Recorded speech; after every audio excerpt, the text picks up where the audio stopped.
Seguro. Nos van a morder. Sí. Ben, pois, si vos parece...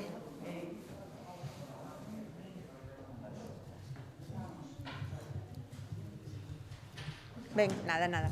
Moi bo día a todas e a todos. Moitas grazas por asistir a esta comparecencia na que queremos dar conta un pouco das conclusións que acabamos de ter despois dunha xuntanza con diferentes entidades que traballan no ámbito da defensa da saúde das mulleres en cuestións pois moi diferentes. Concretamente, hoxe estivemos coa Asociación Galega de Matronas, con Querendo, unha asociación que reúne a mulleres con endometriose, a Asociación Galega de Fibromialxia e tamén a Asociación de Pediatras e Matronas xa, así que tamén e de maneira previa, pois tamén tivemos contactos neste ámbito coa Asociación Galega de Saúde Mental e cos investigadores e investigadoras, porque nos parece que esta é unha cuestión transversal e, desde logo, unha cuestión moi importante. En todo caso, xe nesta xuntanza estivemos poñendo en común como está afectando a COVID a atención á saúde das mulleres. É evidente que no sistema sanitario xa existía unha fenda de xénero e a COVID o que fixo foi agrandar as dificultades que teñen moitas mulleres para acceder ao sistema sanitario e mesmo en algúns ámbitos se teñen cancelado actuacións que son básicas, como, por exemplo, todo o que ten que ver con atención ao parto e posparto, onde os grupos de mulleres que viñan realizando esas actividades durante a COVID se paralizaron e está afectando dunha maneira clara a un ámbito que, ademais, é moi importante no noso desenvolvemento como mulleres. Tamén sabemos que hai unha maior carga en todo o que se refire á saúde mental, derivada do que supuxo a COVID a nivel de coidados, que hai unha maior exposición das mulleres no ámbito profesional tamén a contaxios de COVID, precisamente porque maioritariamente son mulleres as que traballan no ámbito sanitario, ou comprobamos e volvemos a ver como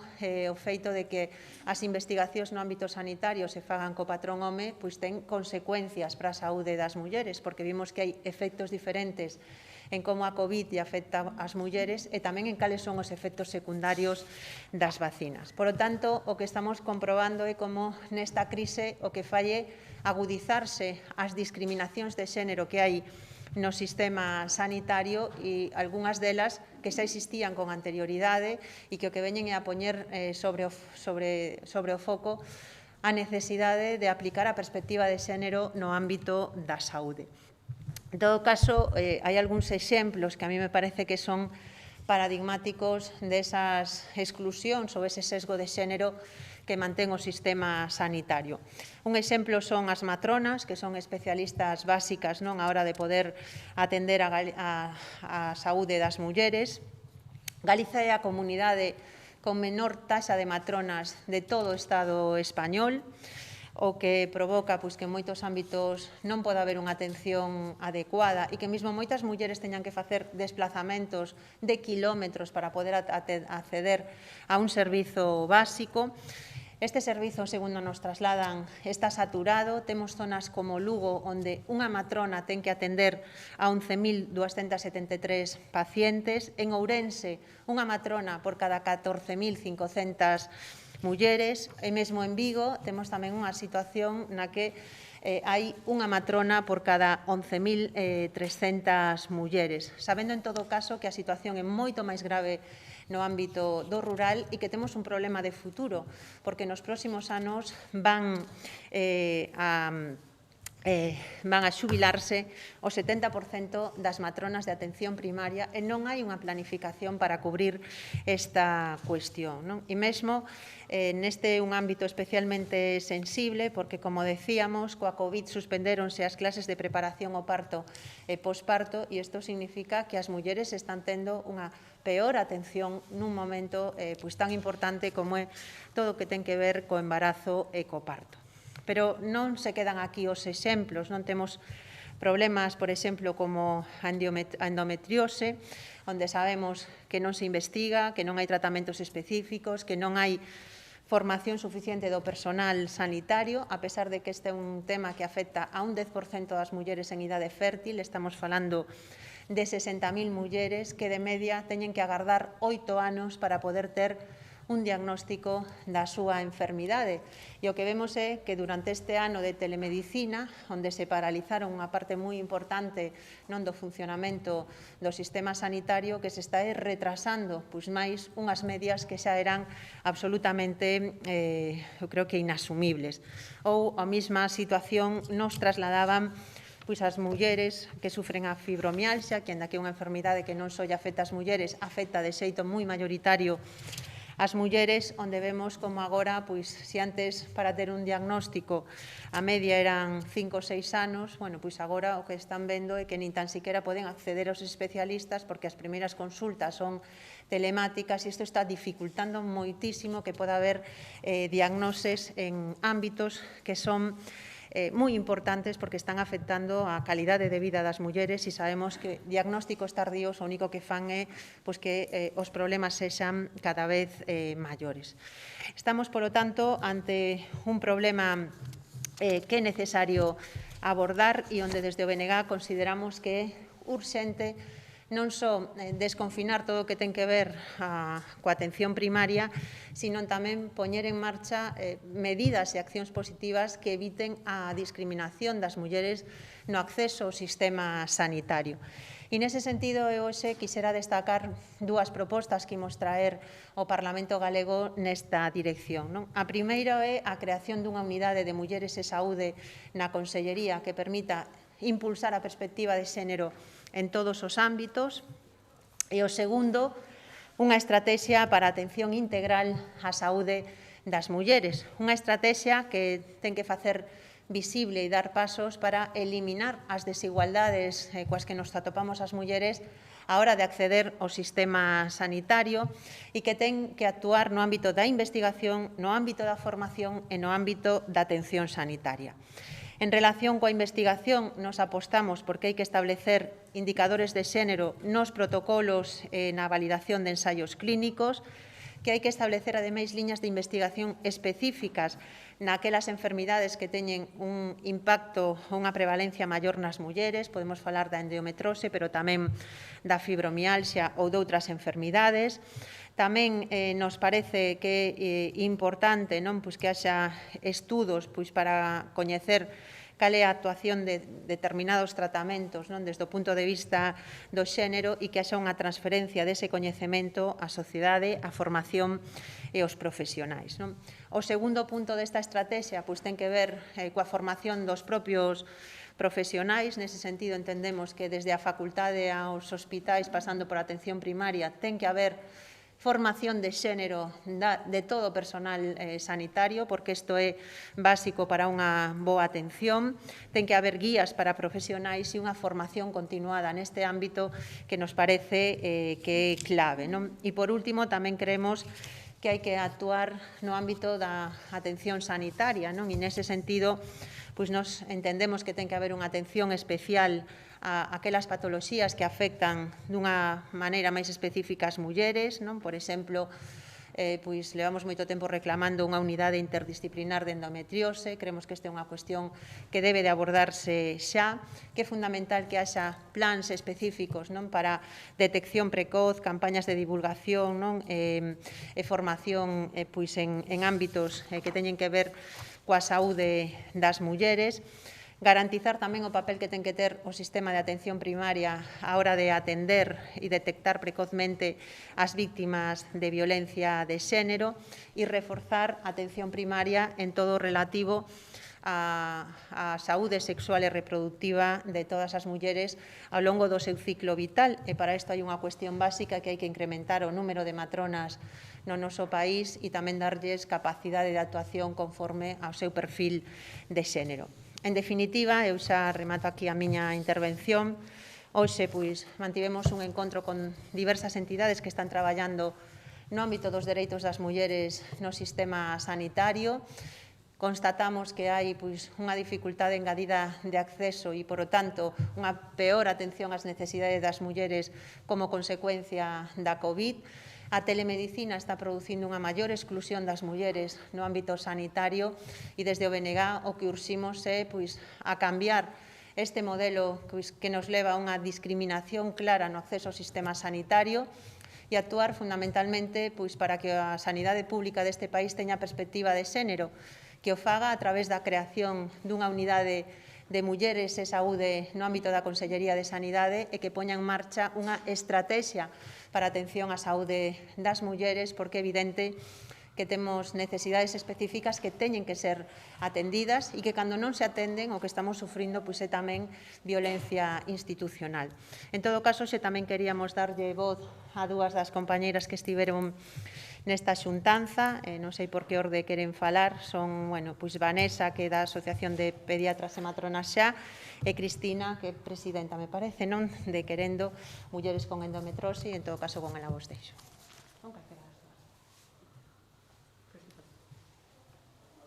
Hola.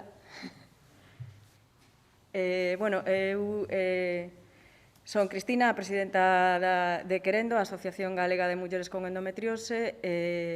Para nós é evidente que hai un sesgo de xénero porque somos máis de 60.000 galegas as que temos endometriose e un 10% das mulleres en idade fértil e a media de diagnóstico da nosa doenza son 8 anos.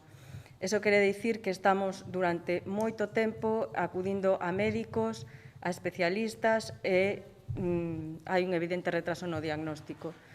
Parecenos tamén moi importante as labores de divulgación da doenza e, sobre todo, de información.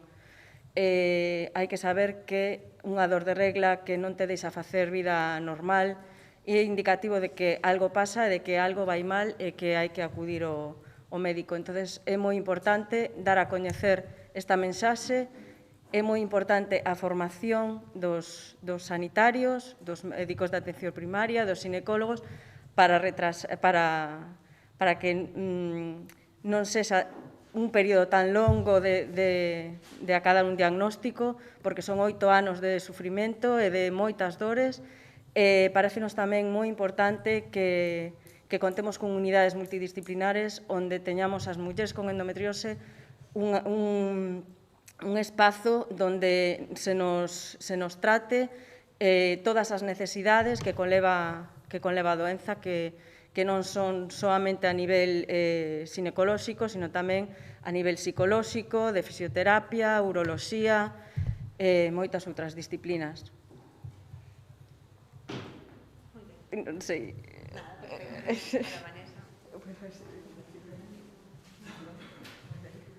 Hola, bos días.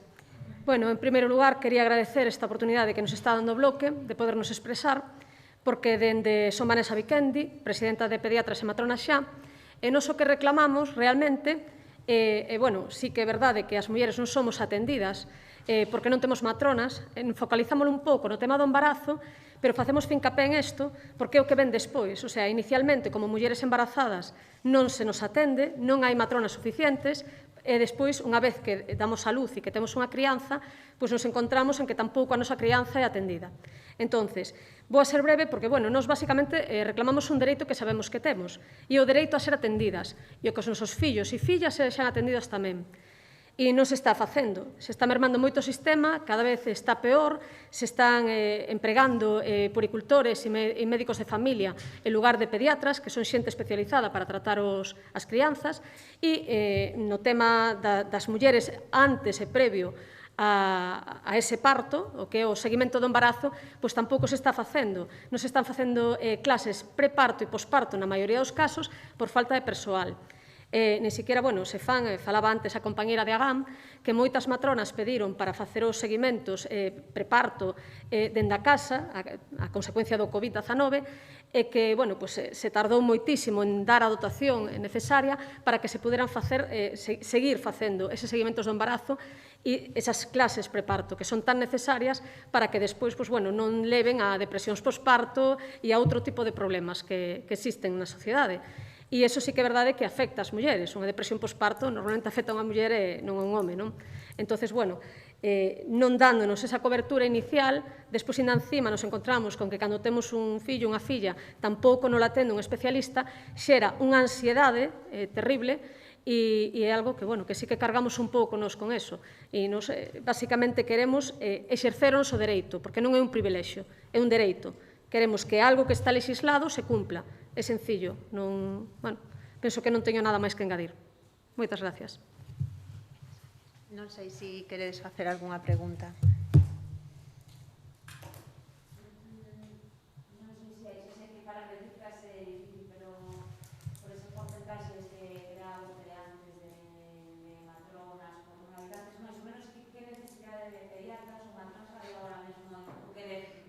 É que, sabes cal é unha parte dos problemas que temos e que de feito era algo que comentábamos na xuntanza, é que hai unha opacidade total por parte da Xunta de Galiza a hora de dar cifras e datos concretos, non? A propia Asociación de Matronas, que quen nos traslada estes datos faino en base a estudos e investigacións que las fan coas súas asociadas, pero o que temos é unha opacidade total por parte da Xunta de Galiza a hora de dar datos, non?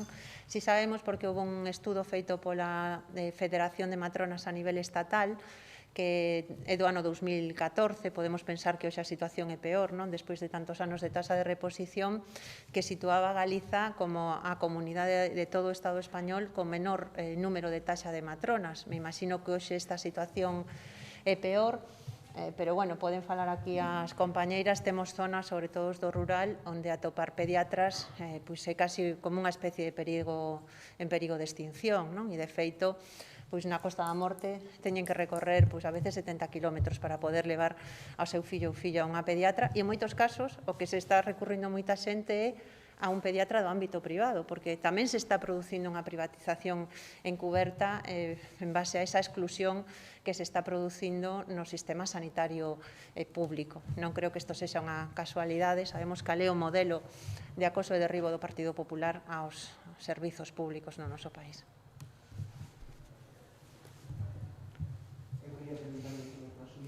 Adiante.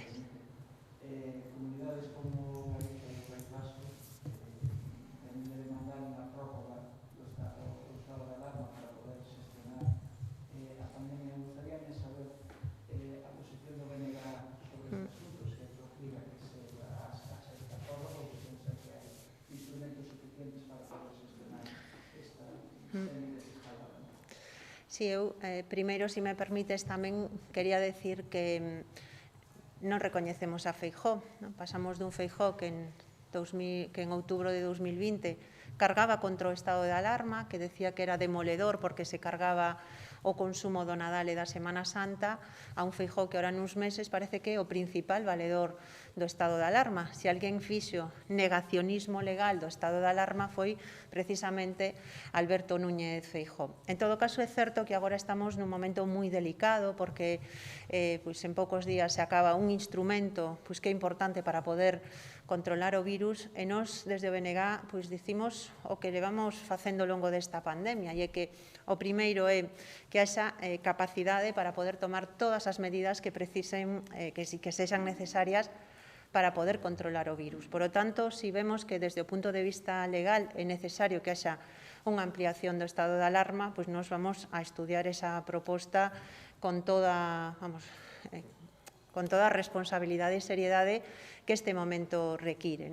Si se entende que non é necesario un estado de alarma e que pode haber normas que permitan limitacións puntuais para evitar que haxe unha propagación do virus, tampouco nos parece que esa teña que ser unha opción desbotable, porque é certo que tamén se fixeron restriccións de mobilidade sin estado de alarma e non creemos que teñamos que vivir nun estado de alarma permanente. Máxime, se agora, como se nos está anunciando, realmente se avanza a bo ritmo no proceso de vacinación que permita que os grupos de maior risco non estén sometidos á vulnerabilidade que tiñan antes da vacina.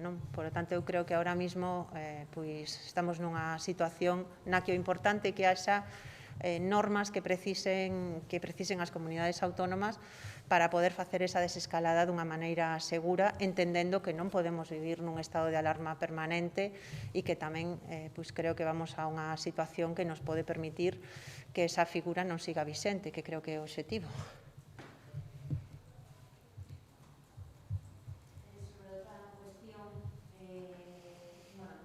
¿Qué opina de esa propuesta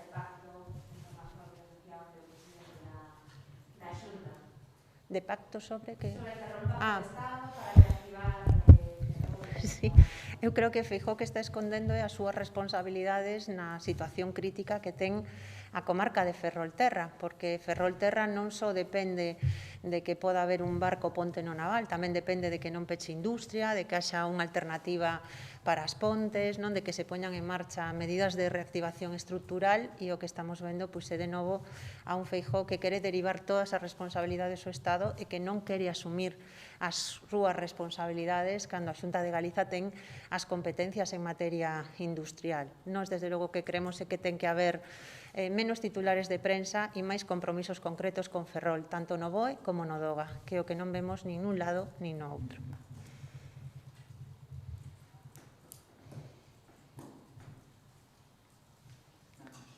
Algo máis? Bueno, pois moitas gracias a todas e a todos.